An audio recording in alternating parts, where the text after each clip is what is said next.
Alright, we're back with another themed indie showcase. For this week, this is going to be my favorite games from the Dreamhack Beyond October 2022 festival.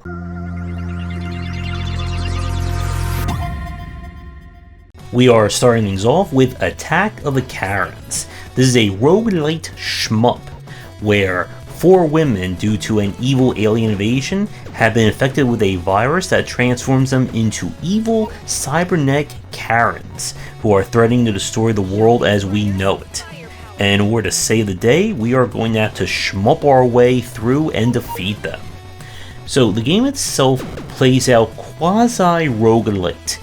Each stage features a few set elements, but you will have to get randomly chosen upgrades, and the enemies themselves will appear in different randomized patterns. How this works is that the meter on the far right measures your progress in the level. When it fills up halfway, you'll move on to the next kind of fixed area. When it fills up all the way, it's time for the boss fight. I really like the music in this one, very chiptune-y, kind of like TMNT arcade style. Now, as you collect these various chips, this is the meta or persistent progression resource, as you'll use them to permanently upgrade your ship's health, speed, attack, and that kind of stuff. Now, I do have a few issues with the game. It could really use a kind of slow down button that we see from a lot of shmups and bullet hells to give you finer control. The game also has this very annoying habit of having bullets come from off screen, where it's almost near impossible to dodge. And the RNG of what perks or items you get as you level up in the stage can greatly affect the difficulty. In one stage I could barely get through because I didn't get good perks, and then the second time I got all the perks and almost one-shot the entire level, Karen and all. But I think this is a fun shmup-like, and if you are looking for a somewhat different take on it, with some humor dealing with Karens, then I would definitely check this one out. We now go to something a little bit different. This is Rollers of the Realm Reunion, a pinball RPG, and this is the sequel to the first game that came out quite a while ago. Our mission is to save the kingdom from evil and an evil prophecy. Apparently the only way is through pinball skills. So this is definitely not going to be like a Sonic Spinball-esque kind of game. You're dealing with its own, I would say, less realistic, more arcade physics. The twist here is that each one of your playable characters is their own unique pinball that comes with a different size, physics, as well as special abilities and powers. Your mission in each stage is to move through the level, killing all the enemies, completing objectives, and you can find bonus areas by shooting the right character into a certain spot.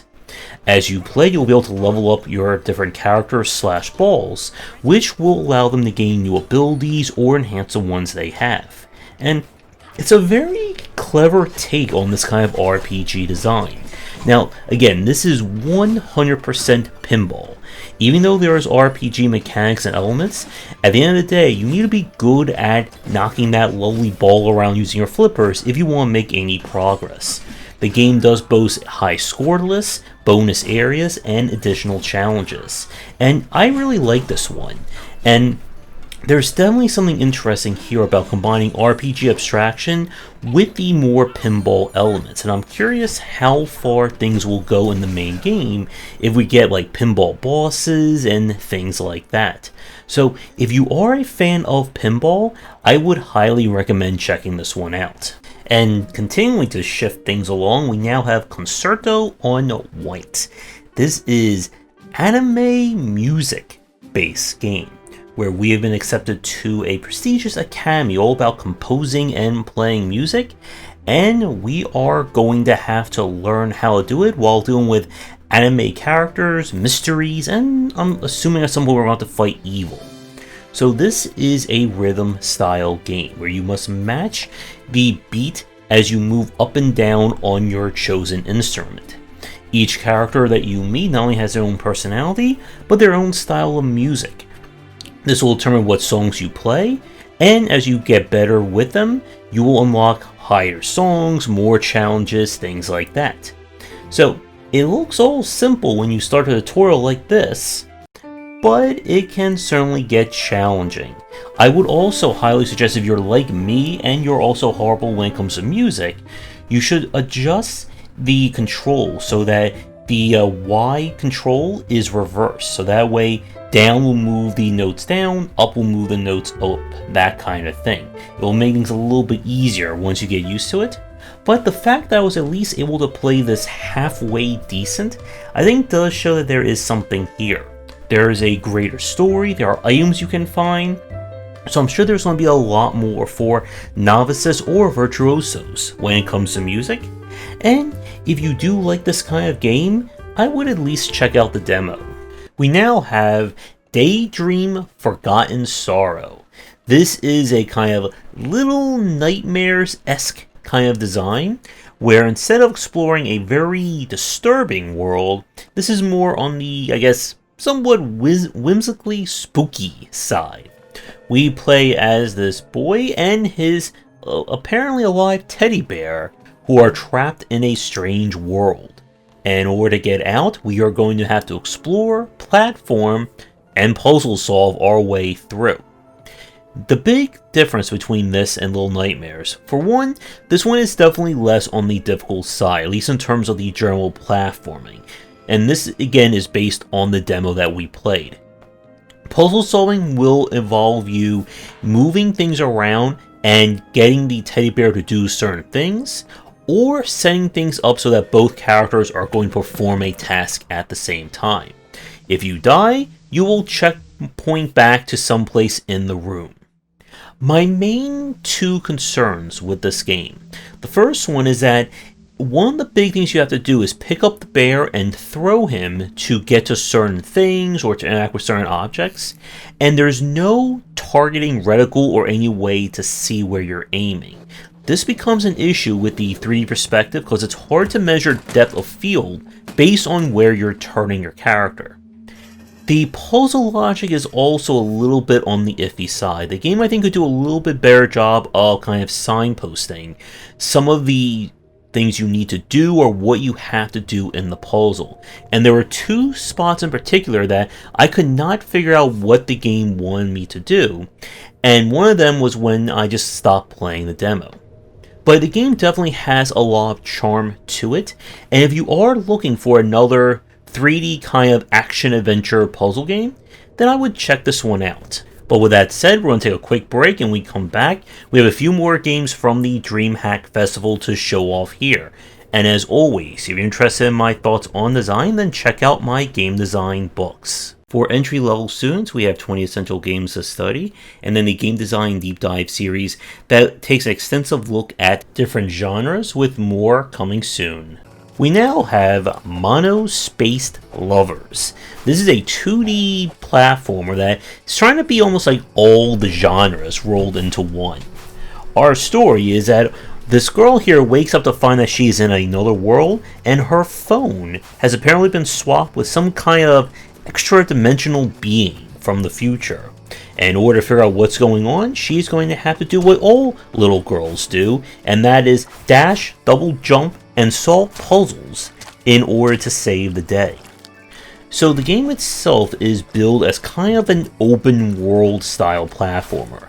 You have free reign to explore, find collectibles, and do whatever it is you want to do within the space, while the main story will take you to various areas. You'll have to solve specific puzzles, that kind of thing.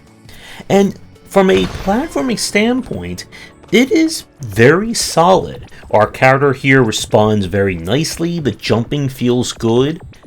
With that said, however, one of the issues I have with this game is that it's trying to hit a lot of different genres, specifically when it comes to adventure and puzzle solving.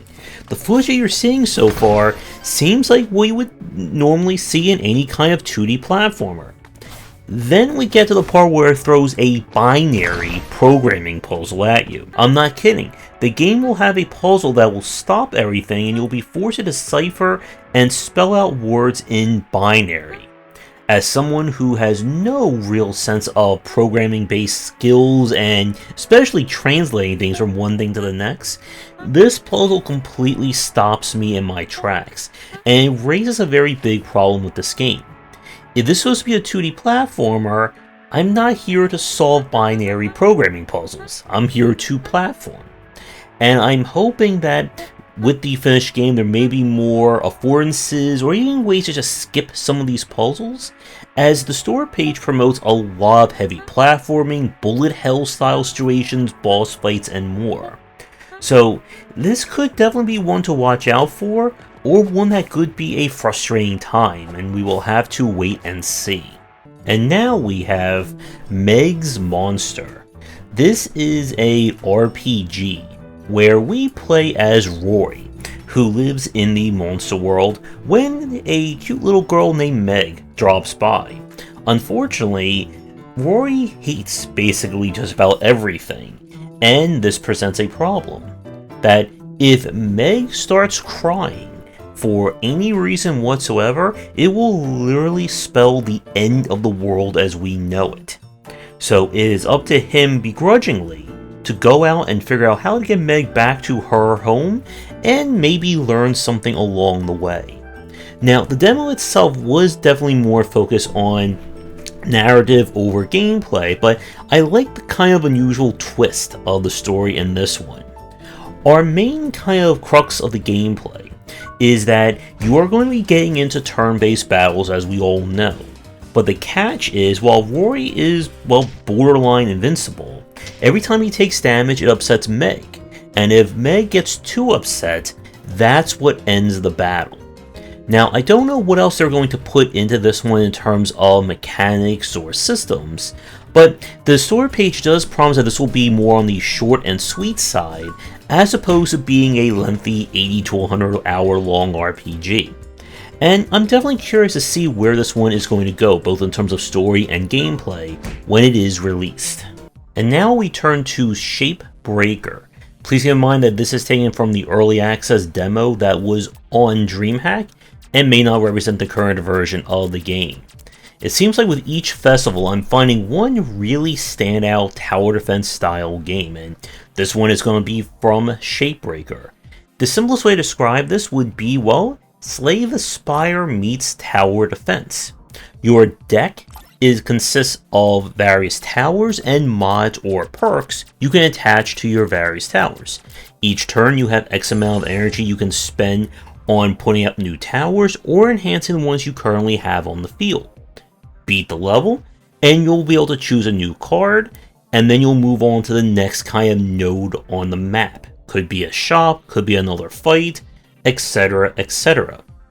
So where things get interesting is that the various mods will stack depending upon which one you put on. Things that change the property, like the moon or the sun card, provides an area-wide AoE perk. And you can also have additional towers with their own class modifiers next to each other for even more synergy.